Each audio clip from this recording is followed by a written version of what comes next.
Welcome to episode 352 of We Don't Die Radio. I'm your host, Sandra Champlain, author of the international best-selling book called We Don't Die, A Skeptic's Discovery of Life After Death. We are recording this episode mid-September in 2020. The COVID-19 pandemic is still going strong. We're all wearing face masks and social distancing. But something unexpected has happened these past few months. A rather large community of believers in the afterlife, those searching and with questions, those looking to know more, and to have support in their spiritual journey, well, we've all been coming together and meeting online. If you don't know about it, each Sunday we host a free Sunday gathering celebrating life and the afterlife, complete with a demonstration of mediumship on each one. We have several thousand people now from around the world, in fact, in over 20 different countries, join us on Zoom or YouTube or on Facebook. We're also now doing online psychic and mediumship classes and teaching people to quiet their mind and how to blend with their own spirit team and your own loved ones. We even have a weekly mediumship demonstration to let you know that death is the greatest lie ever told. If you'd like to find out more, you can go to WeDon'tDieRadio.com. You can click on calendar and just look to see what your life is like and what days are available, and come join us. And even when the world does clean up, we'll keep this powerful community going. We just have to. Now, let's meet our fantastic guest. Rosanne Groover Nooris is from Binghamton, New York. She's the mother of 5 children, with one in spirit, and she's also grandmother to 6. In January 2018, her middle son, Lee, lost his physical life. Desperate to know where Lee had gone and if he was okay, Rosanne embarked on a quest to find the truth. She is the author of the brand new book called beLEEve, A Journey of Loss, Healing, and Hope, which was written from the 12 journals she wrote in the first 2 years after Lee passed. She wrote the book in a journal style to help people understand the emotional swings of grief. Rosanne embraces the belief that by helping others, we ultimately help ourselves. $1 from every paperback sold goes to the incredible organization helpingparentsheal.org. Rosanne, welcome to We Don't Die Radio. Thank you, Sandra. I am so excited and so honored to be a guest on your show. I have listened to your show, found your show very early on in my journey, and have been a faithful listener and attended your very first conference in Boston as well. So I'm very grateful to you for the work that you do. Oh, thank you very much. But like yourself, we get on these journeys and we didn't expect to, but there's something happened, and severe things happen with deep grief and deep pain, and we go looking for answers. So let's hear a little bit about you. From New York, great place, and you've got a big family.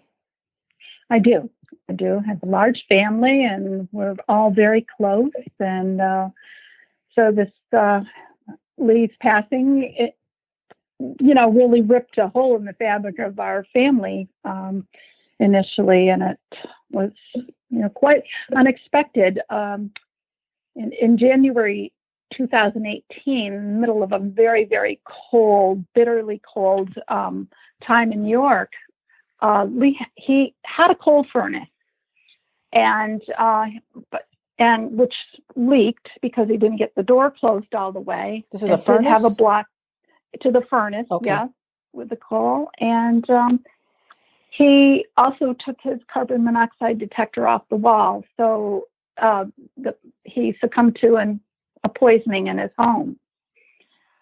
To backtrack a little bit, he was born about a week before Lee was born. I was in the shower and I started crying, and I didn't want to do that. I said, I didn't want to do this. I didn't want to have this baby. And I had birthed babies before, They were all 9-pounders. I knew Lee was going to be big. Wow. But I don't know what, I don't know what frightened me so. And then when he was born, he was 11 pounds, 3 ounces. So I thought, well, that's why I was crying. I knew he was going to be big, a difficult birth. But I've come to believe differently now. I think my soul knew something, that I was not going to have him forever. So I believe that. So, anyhow, when he was born, I mean, everything, you look at your baby and then you think, everything was wonderful. And it was. He had a normal childhood. He was very sensitive, a little different than my other kids, but he was a great kid. He was smart. And when he went to college and graduated, and when he bought his first home, he said an interesting thing to his brother the day he moved in. He said, "I'm going to die in this house." Wow. And that's just not something you normally, we just took it as he meant, moving is such a pain that I'm never going to do this again. Right. But there you go. I think his soul knew. Because why would he say it like that? Yeah. And you said he was 30. I think I read that. Yes, 30 years old. So he was an adult and he was responsible. He had suffered with a little anxiety, depression, but nothing that really took him down, a really bad path. But it was interesting. In the spring of 2017, his girlfriend left him, and I kind of worried and watched him for a while. And in the fall, I remember the fall of 2017, I remember looking at him all the time, watching him. My eyes were just drawn to him, and I couldn't figure it out. And he had said to me once that he was the happiest he had been in a long time. I look back now and I think that, again, my soul was preparing me. And I think maybe he had completed his purpose here. He was happy, maybe overcame the anxiety and the depression. And I think that might have been it. To go back, I need to go back to the day he passed for a moment. He had a dog. His dog's name was Buddy. And Buddy, when we discovered Lee, Buddy was still alive, barely, but he was alive. He passed a couple days later. So I believe Buddy watched over Lee at that. Oh. I know. So back to jumping back and forth here. That's okay. Okay. Okay. Back to a few months, just around the holidays before he passed, I had a dream and I saw him in his casket. I woke up crying. I pictured him exactly how he looked. And I never told anyone because I woke up thinking, what is wrong with you? Why would you have such an awful dream? Mm-hmm. Then I know now that my soul was preparing me, if you can be prepared. Yeah, so, not really, I'm sure. And I know grief from family members, but it's completely different having a child. Yeah. So my heart and all of ours go out to you, because even though we beLEEve, it's still, there's nothing more crippling than grief. So as a family, did you have thoughts of the afterlife, and did you have any sense of belief in a bigger picture before all this happened? Well, I was, raised Catholic. I mean, I believed in God as we were taught, but I just feel like I kind of went through the motions, that I didn't really, I taught religious ed in on Sundays and everything, but this was something even though I had that belief, I just never felt comfortable in with the church's ways. I couldn't really explain it or put my finger on it, but I think a lot of us have that experience. So I've come to certainly feel differently. don't really attend church or organized religion now, but I certainly do believe. I know. I definitely know now. But how did your quest begin after? Because I can only imagine you're in a deep state of grief, but then you're looking for answers. Well, I immediately, really about 2 weeks after we passed, I started journaling. That was always my way of dealing with difficult situations. Mm-hmm. So I got a journal and I just started to write. And I was very fortunate to find a counselor that I went to 3 weeks after he passed. And he was a wonderful man, a former minister that really was open to afterlife discussions. And in fact, he gave me one of George Anderson's books early on. And so he really helped me, but I knew in my heart that I wouldn't have him for very long. And he passed at my 4-month mark, which kind of plunged me back into a real dark spot again. But also an interesting thing, the little signs and synchronicities started happening. When I returned to work after about 3 weeks, I came home and turned on the television just to make some background noise. And there was Dr. Oz introducing his guest for that day, which happened to be Dr. Eben Alexander and Dr. Mary Neal. And so I thought, wow, what are the chances? Is this a coincidence? What are the chances of these two hardcore scientists coming on to tell their story? Who are near-death experiencers. Yes, exactly. So coincidence? It really, so it really caught my attention. And from there, I started to read right away. Although I ordered their books, of course, and then I just started to read. I must have read 50 to 60 books the first year.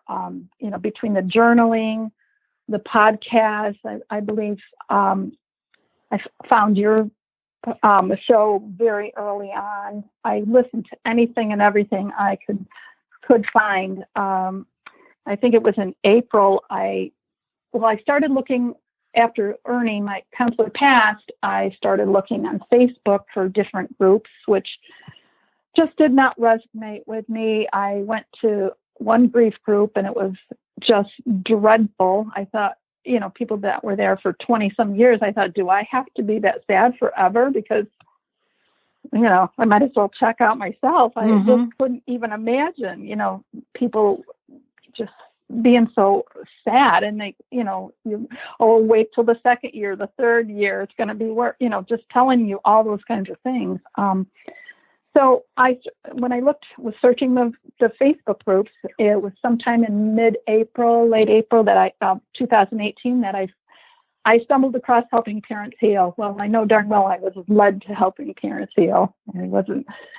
So as soon as I joined, I said, yes, this is where I need to be. This is the right group. The other thing I started to do was, along with the books and the podcast, was I really started to meditate every day. I had learned how to meditate. I was a yoga person, but this obviously wasn't the same. But I really threw myself into meditation, and just, now I just can hardly go a day without meditating. And in fall of 2018, I think it was around in November, I had a reading with Anne Van Ordstel, who wrote the foreword in my book. We love Anne. We do love Anne. She's great. Anne is great. She has done 2 readings for me, but I had the reading, and she was the one that told me, she said, he says you're going to write a book, and he wants it by his first anniversary, which was only 2 months away. And I thought, there's no way I'm going to be able to do that. But I did have the journals, and I kept journaling. And Anne also told me the name was going to be beLEEve or beLEEF or Beyond Belief. something like that. And so I kept going with the journals. And at one point I was in the shop. Well, it didn't happen for his anniversary, that's for sure. And then in 2019, I did set the intention that I was going to finish it in 2019, and it again didn't happen.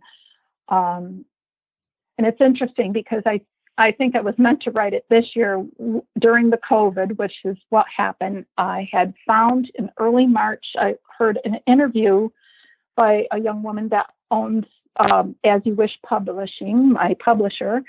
And I heard her interview and I said, I think that's the person for me. And I contacted her. And so it came together and COVID hit and I just went to work. So it did take me a little longer than I intended, but it worked out as it was meant to, I believe. Yeah, Rosanne, could you go back a little bit? We're talking about Anne. Can we assume that she provided some really good information so that you knew Lee was still around? Oh, absolutely. Absolutely. Yeah, she had a lot to say. Let's see if I could put you on the spot here. We have many people that have been and listened to many of these shows. There's also many that are coming for the first time, and they might be a little skeptical to talk to a medium or whatever. And it's just sometimes the story might help go, ooh, how could they know that? If you're willing to share. Yeah. I mean, some of the things that she said, she had said that my dad was there and he had passed by illness, and she knew that Lee didn't have time to say goodbye. And she said she saw us with Lee that day, and she said that somebody that would a name that begins with T called 911, which was in fact my husband. Mm. She said that she had said that he was happy that his sister Anna had his car, and that there was something in the middle. In the middle, and when I asked her later, she said, "Yeah, there's a French fry down there," and I didn't want to take it out because I knew he had dropped it there. Oh gosh! I mean, you can just, Well, we keep our personalities when we cross over, for sure. Yes, definitely. Yeah, and what else? She had shown. This hadn't even happened yet, but he said that he showed her a blanket and said there would be a blanket made of shirts, and that I was to put his name on it and use blue. Well, it was interesting. I had somebody I didn't even know offer to make a quilt, mm-hmm. but there was nothing definitely made or, confirmed at that point. So, you just said the word definitely. Uh-huh. For our listener right now, you can't see her book title, but it's beLEEve. But instead of the typical spelling of beLEEve, the name Lee is the leave, beLEEve, Lee. And when you said definitely, I just thought that's another book. It's just definitely him. Definitely. Thank you. Yeah, no, I just thought that. But mediums there's mediums on all kinds of scales, not so good ones and great ones. And for some, and not saying you have to go to a medium, but for some, when you get a total stranger knowing things that they shouldn't know in specifics and shared memories and things, it's just, even though you miss the person, it's just something like their energy goes on. I use the word energy, but from 25 years of researching this, there's this invisible world around us. It's invisible to us, but when we cross over, when it's our turn, the invisible becomes visible. And the afterlife is a very real place, and we're very real people continuing on. And that's such good news. Yeah, such good news. So what happened after Anne? Did you get any other signs or any other messages or anything through your meditation? I sure did. I started the communication with him started right away. Like we were cleaning out his house, and I started hearing. I opened a box one day, and I was looking through things, and I heard, I'm okay. And when you hear those things at first, you think, "Oh, I'm just totally making this up." Imagination. And yes, because I want to think he's okay, and so. But it continued. It continued, and I started hearing what he said to me a lot was, "I'm having the time of my life," which, I thought, well, I'm glad you are. I'm glad someone is. But and we started seeing, we got a lot of dimes and butterflies. The other signs I get from him, I get tingles on the left side of my head, which I'm having right now, because that's always him, his affirmation that, yep, I'm here. And we started seeing, he had when he played football when he was little, he wore a number 34 jersey. We started seeing 34s. I still see them all the time. 2 or 3 times a day, I glance at the clock and it's like 2:34 or 4:34 or, something like that. I see a lot of hawks, and I forget who it was with not too long ago, and she said, "Are you seeing different birds recently?" And I said, "Yes." And I said, "Hawks." And I think it was Isabella Johnson, and she lifted up a paper, and there she had written hawk. I saw on the way on a trip about a year ago, 34 hawks, because I counted them. 34. On a single 34. And I go, how does that happen? Right. On one trip? So, these are just really validating things. We had an interesting experience in June of 2000. I'm going back to June of 2018. I had gone with my sister away for a week. And while I was away, my husband was sitting outside and heard something rattle in the garage. And he got up to investigate, and he said he felt a cold whoosh go right past him. Now, he's an engineering type guy, and, he has a lot more belief today, but he was, a little bit on the fence back then, but he felt this cold whoosh, and he said, "Lee, is that you?" Oh. And heard nothing further or felt nothing. And then he looked up in the rafters of the garage and saw a little something red up there. And he climbed up, and it was a little Hot Wheels car and he turned it over, and it was made in 1987, the year Lee was born. Well, he didn't know at that time that I had in another reading I had with somebody, they said that he was playing Hot Wheels with kids. Now Lee loved kids. If any family party, you would find him under a pile of his nieces and nephew. I mean, he was sweaty, playing all the time. So I thought, no, I'm no doubt he's playing Hot Wheels with kids in the afterlife. So it was interesting with this car being found. And I came home from Florida where I had been visiting, and my husband tells me about this, and I thought how interesting. And so shortly after that, I went to my first Reiki healing ever. And Lee came in for the healer, and one of the things she said, she had a number of good things to say, and at the end she said, "Now I'm seeing a 1 or a 2 or a 12." And I said, "No, it wasn't resonating with me, even though he passed in January." She said, "Well, take it with you." Well, I did, and the very next day I thought, I'm going to take that little car and put it by his little altar, his little table of memorabilia. I picked up the car, and it was car 12.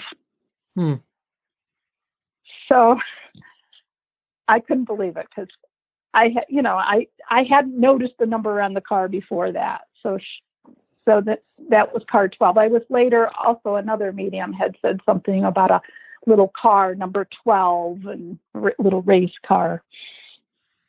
So, what do you do for work, Rosanne? I don't know why I'm asking you this, but just. I worked at the university that I attended, Binghamton University. I was a marketing director for 21 years there in our performing arts center.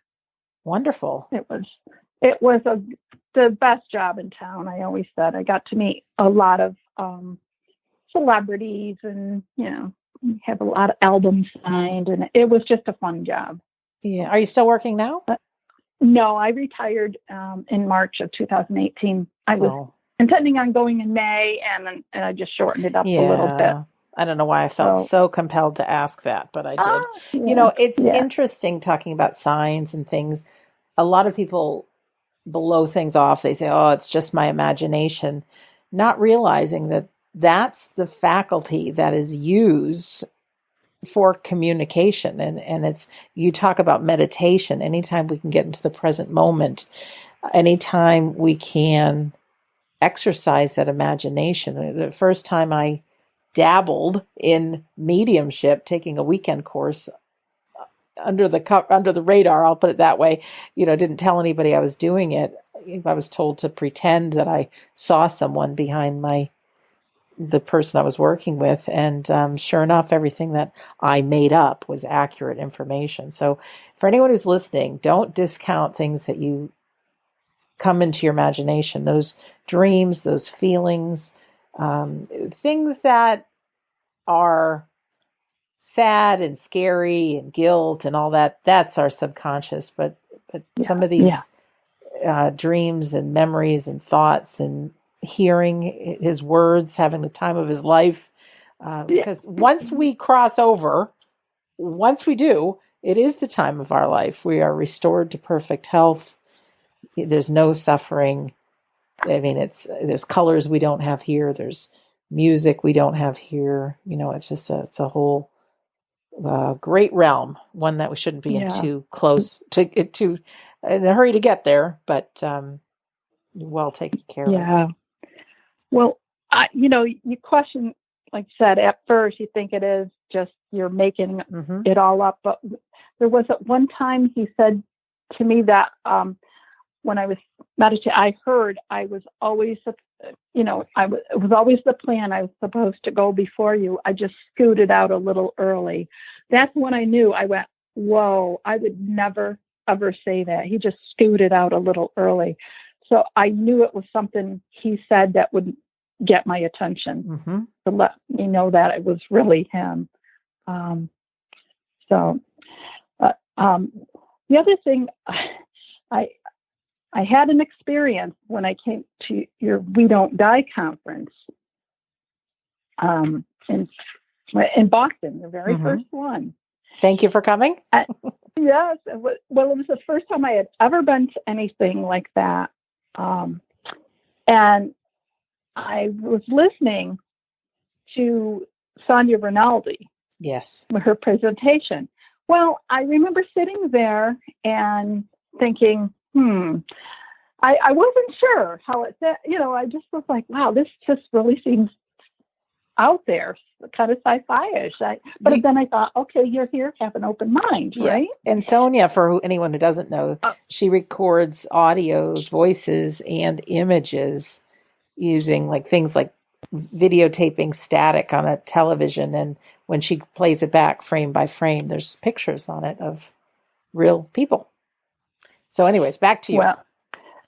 Well, when I came home, I listened to her and I said, okay, she's been doing this a long time. Be open-minded and listen to her. And so when I got home, I guess Lee sure showed me. It was maybe a month or so later that I believe you, Sandra, had said something about there was some unknowns on magazine number 18 or whatever, and check it out. So I went on there and I opened the very first unknown and I gasped. It was Lee.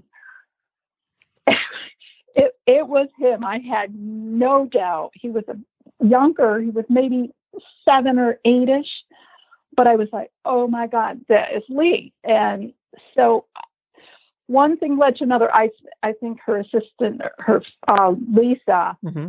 somehow we connected, and she sent pictures of Lee to Sonia, who confirmed.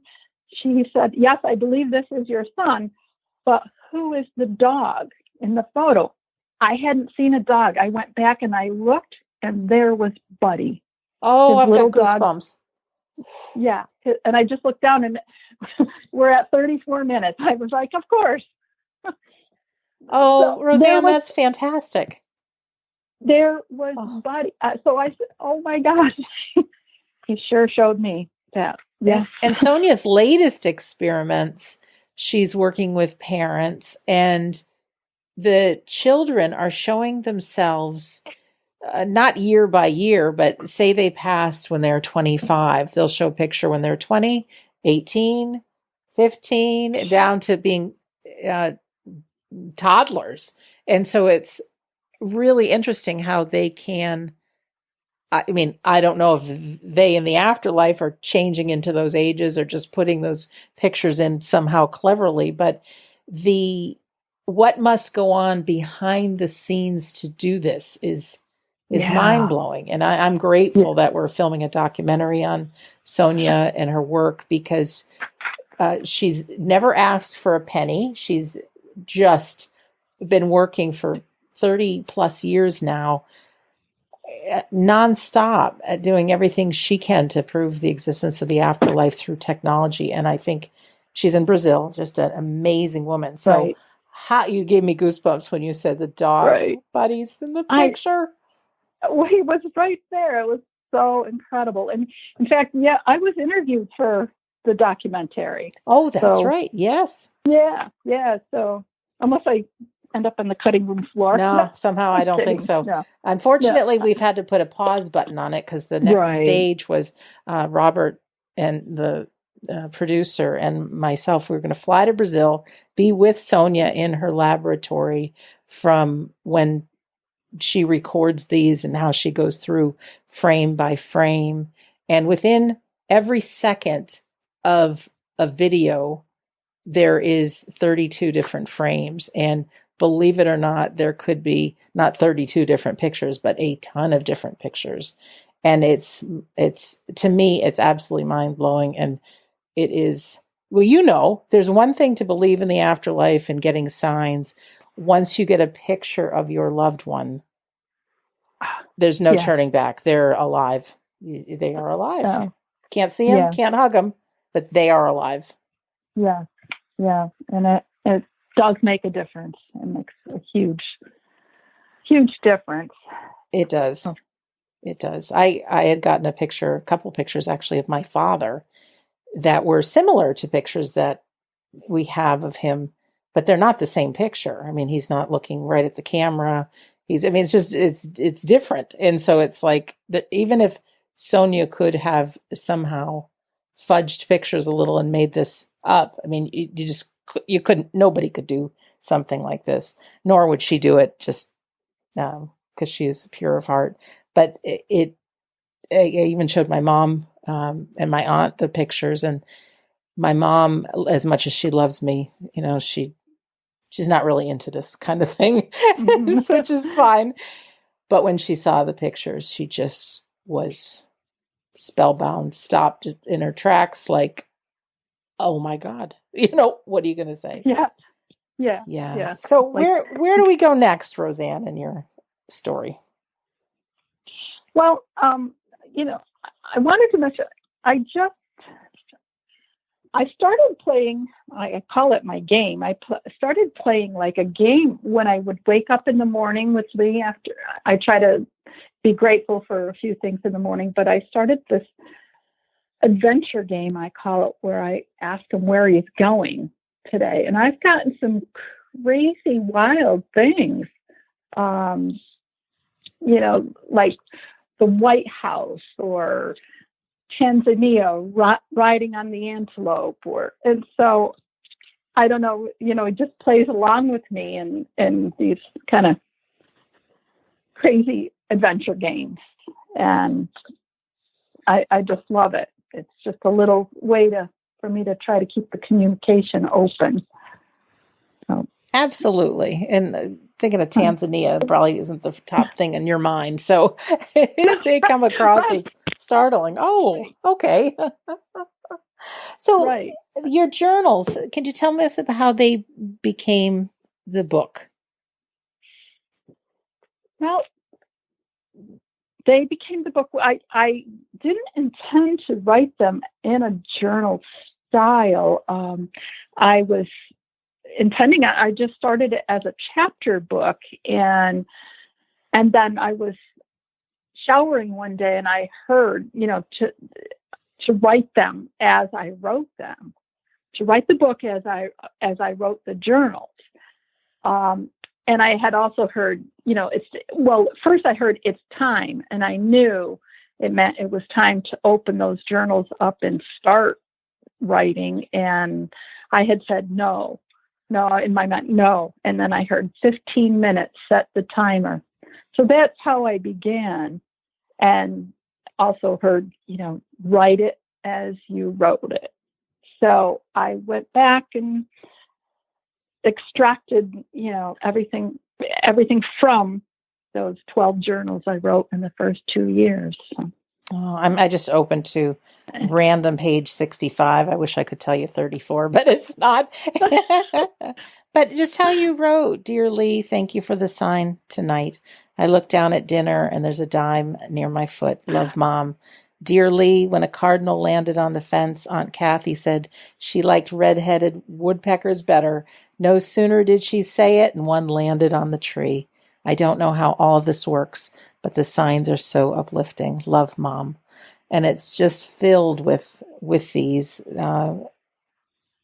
and just beautiful. And, Rosanne, it's such a nice thing to journal and to show people that through whatever it is they're going through, you can journal like this. And I can't help but think if we don't journal, we might miss some of the things. And once we start going back, we can say, oh my gosh, there were signs all along. And once you have them all written together, you really see you've got something here. Yeah. And when I went back, I didn't remember, so I know how it can get lost. I didn't remember a lot of the stuff when I went back and started reading from the beginning. I was like, oh my gosh, I forgot about this. I forgot about, so I'm glad that I did that. And I would recommend to anybody in deep grief, you don't have to read it. You don't have to write a book, but just get it out of your head and write it, get it down. Tell us a little bit about helping parents heal and how you got involved with them. Well, as I said, I feel like that organization just saved me. They just Elizabeth and Irene, that president and vice president, they're just so caring and giving, and I felt so at home. And I started thinking about becoming a leader, and I did start in summer of 2019. I just had a few women in my home, and while I was looking for a place to hold meetings, and then I found a little Unity kind of church and opened it up to the public in November 2019, and 23 people walked through the door. I was stunned. I was a little overwhelmed, actually. But of course, we only had a few meetings before we had to shut it all down. But I am thankful for they have a lot of Zoom meetings themselves and a lot of speakers going on right now. And if anybody's parents out there, I hope that they will look into that organization and join. And I can't say enough about them. Helpingparentsheal.org is the website. Tons of online stuff, free. They are givers. And I know when I first experienced grief, I was able to talk to someone else going through it. To have a community of, I think it's now 14,500 parents, if not more than that, and have this community, and as difficult as it is, people have been there, and it's one organization that wholeheartedly believes in the afterlife. And so it isn't like that first grief support group that you went to, and these people, oh, it's going to be worse your second year. Oh, come year 25, that sort of thing. No. Yeah.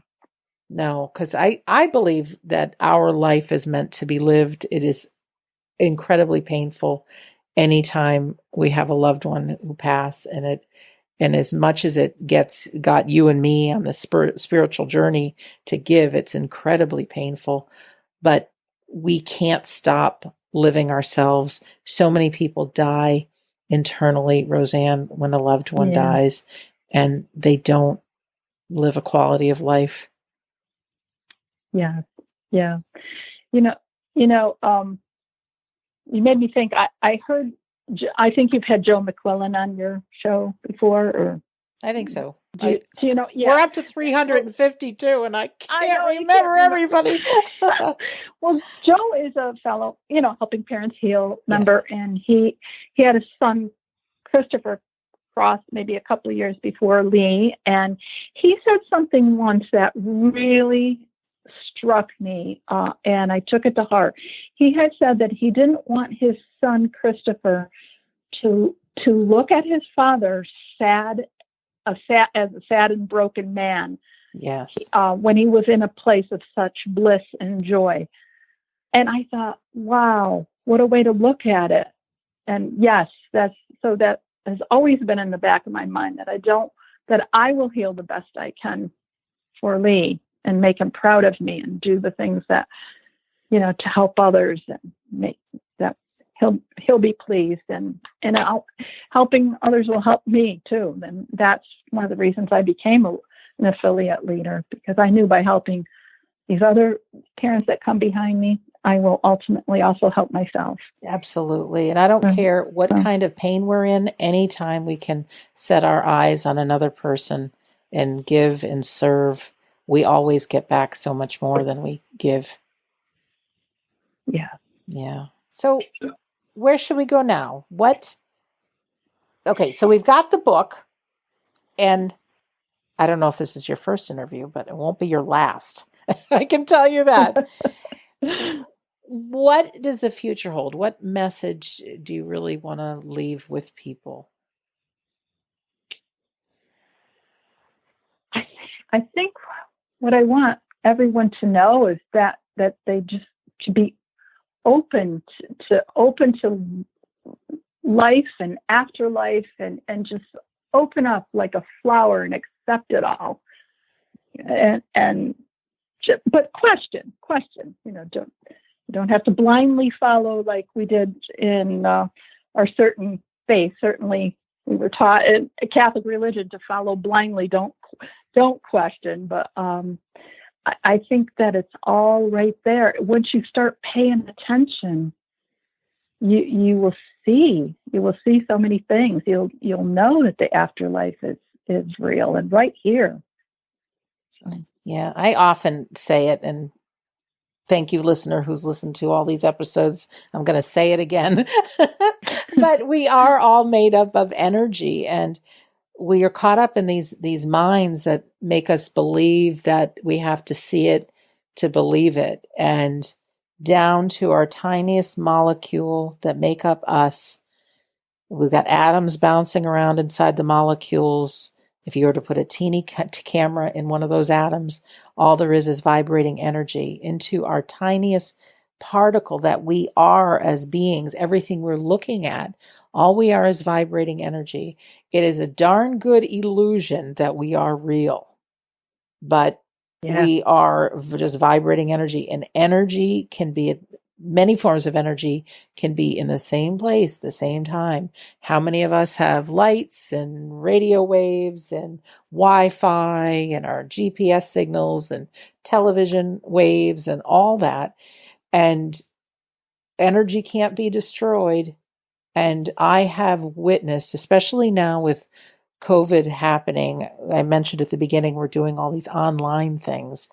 There have been so many medium demonstrations, most of which with our friends that you've met, Carrie McLeod and Philip Dykes. Yeah. And they are so specific, and they won't let people say anything except for yes, no, or I don't know. And I get moved to tears because I'm thinking, there's no way people could know this. No way. And even coming up the end of September, depending on when you're listening, I apologize if somebody's listening to this in the year 2024, but I can assume we still have these things going. We have a great medium called Paul Jacobs, and he's been doing this for a long time. He's so specific, but his friend, Sue Wood, is also a teacher at the Arthur Findlay College, and they teach mediumship and psychic studies in the UK. And we've done this once before. So as he's saying online, because we do this online, okay, I've got a man here and he's telling me his daughter's in the audience and, giving these details. She has a sketch pad and she's drawing a picture of the same person. And to be able to witness that. Now, neither one of them do private readings because they are teachers. But to have that gift, to be able to see this, I mean, I'm filled with tears and goosebumps, every single one. So we are in their world, the afterlife. We live like it's up there in heaven or somewhere, but it's just an energy that is moving too fast for us to see. And when we do things like meditation and clear our minds and be in the present moment and journal and pay attention, all of a sudden we're raising our vibration. They're trying to lower theirs, and we meet in the middle. So you can hear Lee's voice saying, Mom, I'm having the time of my life, and things like that. So my recommendation is, I love the journal, quiet your mind. And anyways, I'm doing all the talking and you're the guest. No. You when you mentioned Phil and Carrie, I did have one experience. I believe they've talked about it a couple times. I was sitting in the Power. They were leading that in Boston at the conference. And I often see purples and orange colors in my meditation. And then from the right side, I saw something like push through the color, and I recognized Lee's profile. Oh, beautiful. And it was unbelievable. And the first thing I wanted to do was turn my head and open my eyes, but I knew I couldn't. But tears were just streaming down my face. It was just the first confirmation, or, another confirmation from him that, yes, here I am. And at the end, I left shortly before the conference actually ended, because I was actually channeling and journaling. And he told me, he said, mission accomplished, go home. Oh. And so I think before everything actually ended, I got my car. No, it was just you got what you needed. You got what you needed. Yes. Yeah. And when the world cleans up, we're going to go back on our road show because it's really spectacular being able to make a difference. And you probably agree with me. If somebody were just to tell you all this, it's a hard time believing it. But once you have the experiences yourself, no one can tell you otherwise. Right. Absolutely. I know in my heart. Yeah. Well, Rosanne, thank you so much for being our guest today. Thank you for having me. I really appreciate being able to tell my story and spending time with you. Yeah, thanks. Ditto. And what is the easiest way for people to pick up beLEEve, which is spelled BELEEVE? It's on Amazon and I believe Barnes and Noble. So it's, you can get the Kindle edition, but only if you get the paperback edition. That's $1 from every paperback, as you mentioned, Sandra, will go to Helping Parents Heal. So yeah, it's a beautiful book. It feels good in my hands. It's making me want to journal, because I tell you, our minds our memory's not so good. Even when we get older, they say it gets worse, but even trying to remember things that happened not too long ago, it's easy to forget. And when we grieve, our chemistry is all out of whack. Our memory is poor. So start the practice of journal. And one thing about journaling too is when you get thoughts out of your head and on paper, it leaves an open space in your mind, and also meaning the present moment. And these are where ideas come from, insights, loved ones, all kinds of great things. Some of our most famous musicians like Sir Paul McCartney and Tina Turner and some great inventors, they would just get to that place where their mind is clear and ask and be quiet, and these great things came to them. So go to Amazon.com, type in BELEEVE, beLEEve by Rosanne Groover Nooris if you're interested. And listener, you, my friend, who we may or may not have met, but hopefully we will sometime, thank you for taking the time to listen to this episode. As a reminder, all past episodes are available at WeDon'tDieRadio.com. They're also on YouTube, every single one. iTunes, I think, just carries the last 100, but the intent behind all of them is good information about the afterlife on all different kinds of topics, how to live life, which is really the most important thing. If you are new to the show and you go to the website, there's a little pop-up box that says join the Insiders Club. That's just a snazzy term for my email list. And when you do, you get a very healing audio called How to Survive Grief. It also says read the first few chapters of my book, We Don't Die. However, it's actually the whole book. When you start reading, you say, this is more than a few chapters. Also, there's some really good things on the store tab. And if you want to scroll down and see some of the past demonstrations, a little secret, there's a bunch of them. If you type in coupon code FREE will work for the past demonstrations, not the upcoming ones, but some of the past and some of the movies and things like that as well. Also the audiobook, you can use coupon code FREE. You can go back to the top. You can click on our Sunday service. You can join us live. There's medium reading and every Sunday gathering. There's all kinds of events we have on our calendar. If you're a Facebook user, you can check out We Don't Die Listeners Facebook group. And it's a great way to meet some like-minded new friends that this is what we talk about. It really is life, afterlife, grief, and we're here to support you. So in closing, my name is Sandra Champlain, and I'm very happy to be your host on We Don't Die Radio.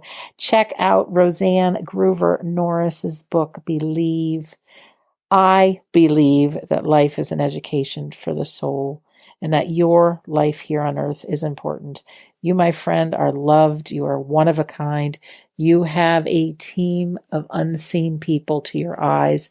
But if you could only see how many people are around you right now, cheering you on in your life is for a purpose. You do matter. And don't let that mind that says you don't get in the way. It's not our best friend. So thank you for listening, and we'll see you soon.